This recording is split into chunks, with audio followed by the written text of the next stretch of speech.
আসসালামু আলাইকুম ওরহমতুল্লাহি ওবরাকাতুহু। সুপ্রিয় শিক্ষার্থী ভাই বোন, ইউনিক পদ্ধতিতে কোরআনুল কারীম শিক্ষা কোর্স পার্ট নম্বর 8-এ আপনাদেরকে স্বাগতম। এই ভিডিওটি বেশি লম্বা হবে না, শেষ পর্যন্ত দেখবেন এবং পূর্বের ক্লাসগুলো দেখতে অবশ্যই প্লেলিস্ট চেক করুন এবং পরবর্তী ক্লাসগুলো পাওয়ার জন্য অবশ্যই আমার এই চ্যানেলটি সাবস্ক্রাইব করবেন, তাহলে আমার সবগুলো ভিডিও আপনার কাছে চলে যাবে ইনশাআল্লাহ। তো কলকলার পরিচয় সম্পর্কে আজকে আলোচনা হবে। প্রিয় দর্শক, কোরআনুল কারীম সহিহ শুদ্ধ করতে এইগুলো জানার কোনো বিকল্প নাই, জানতেই হবে, আর না হয় আপনি জীবনেও কোরআনুল কারীম শুদ্ধ করতে পারবেন না। তো কলকলা মানে হলো ধাক্কা। কলকলা মানে হলো কি? ধাক্কা দেওয়া। আর কলকলার হরফ হলো 5টি, 29টি আরবি হরফের মধ্যে 5টি হলো কলকলার হরফ। কফ, ত, বা, জিম, দাল। এগুলোতে জজম হলে কলকলা হবে অথবা অক্ফ করলে কলকলা হবে। মানে অক্ফ করলেও জজম হয় আর জজম হলে তো জজম হয়ই। আমরা জানি যে কোনো অক্ষরের উপরে যদি আমরা অক্ফ করি তখন এই অক্ষরটা যেই হরকত বিশিষ্ট হোক না কেন এটা জজম হয়ে যায়, ঠিক আছে। আর কাফ এবং ত, কাফ ও ত পুর হবে, বাকি বা, জিম, দাল এগুলো কি হবে? বারিক হবে। আচ্ছা, পুরো ক্লাস দেখলে আপনারা কলকলার উচ্চারণ এবং কলকলা কিভাবে হয় সেটা বুঝতে পারবেন। তো চলুন আমরা আর একটু চলে যাই। যেমন হ্যাবা জবর হ্যাব, লাম দুই পেশ লুন, হ্যাবে লুন, হ্যাবে, হ্যাবে একটা ধাক্কা পড়ে না? হ্যাবে এরকম একটা ধাক্কা হয় না? তো বা সাকিন, এখানে এই যে বাটা আছে এটা কলকলা হরফ হয়েছে। এরপরে দেখেন ইয়া জিম জবর ইয়াজ, আইন জবর আ, লাম পেশ লু, ইয়াজ আলু, ইয়াজ আলু একটা ধাক্কা লাগে কিন্তু এটাতে। এরপরে তাজিম জবর তাজে, রায়াজের রি, তাজেরি, তাজেরি একটা ধাক্কা দিতে হবে, মানে ওই অক্ষরের উপর একটু ধাক্কা আর কি, তাজেরি। এরপরে হামজা কাফজের একে, র আমজা জবর র, একে র, একে র, নুন ত পেশ নুত, ফা জবর ফা, তা দুই পেশ তুন, নুথ ফাতুন, নুথ ফাতুন একটা ধাক্কা লাগে। প্রিয় দর্শক, আপনারা লক্ষ্য করতেছেন। বা ত জবর বাথ, শিন জবর শা, বাথ শা, ওয়াও লাম জবর ওয়াল, ফা জিম জবর ফাজে, রাজের রি, ওয়াল ফাজেরি, ওয়াল ফাজেরি একটা ধাক্কা লাগে। তাজিম জবর তাজহা জবর হা, তাজহা, লাম ওয়াও পেশ লু, নুন জবর না, তাজহালুনা। এরপরে ইয়াদ আল জবর ইয়াদ, খাপ পেশ খু, লাম ওয়াও পেশ লু, নুন জবর না, খুলুনা। এখানে দাল হলো কলকলার অক্ষর। ইয়াদখুলুনা, ইয়াদখুলুনা। কাফ তোয়াজের কিত, মিম ইয়াজের মি, রা দুই পেশ রুন, কিতমিরুন।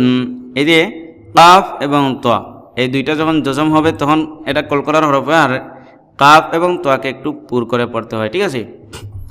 কিতমিরুন।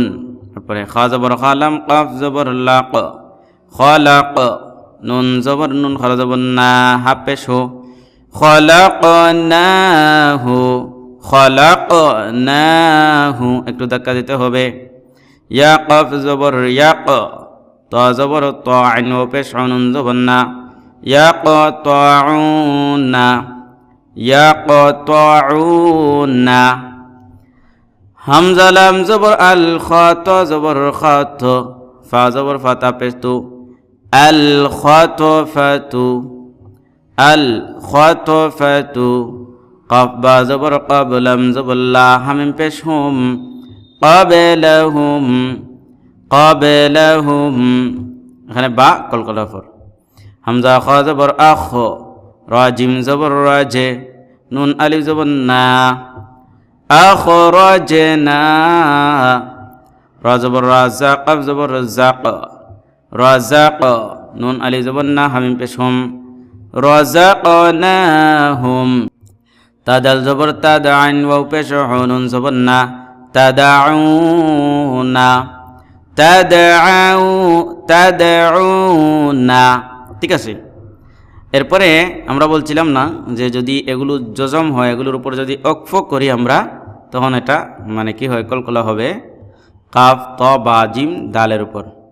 হামজাদের ই দাল আলি জবর জা, ইজা হা জবর হা, সিন দাল জবর সাদ, ইজা হাসাদ, ইজা হাসাদ।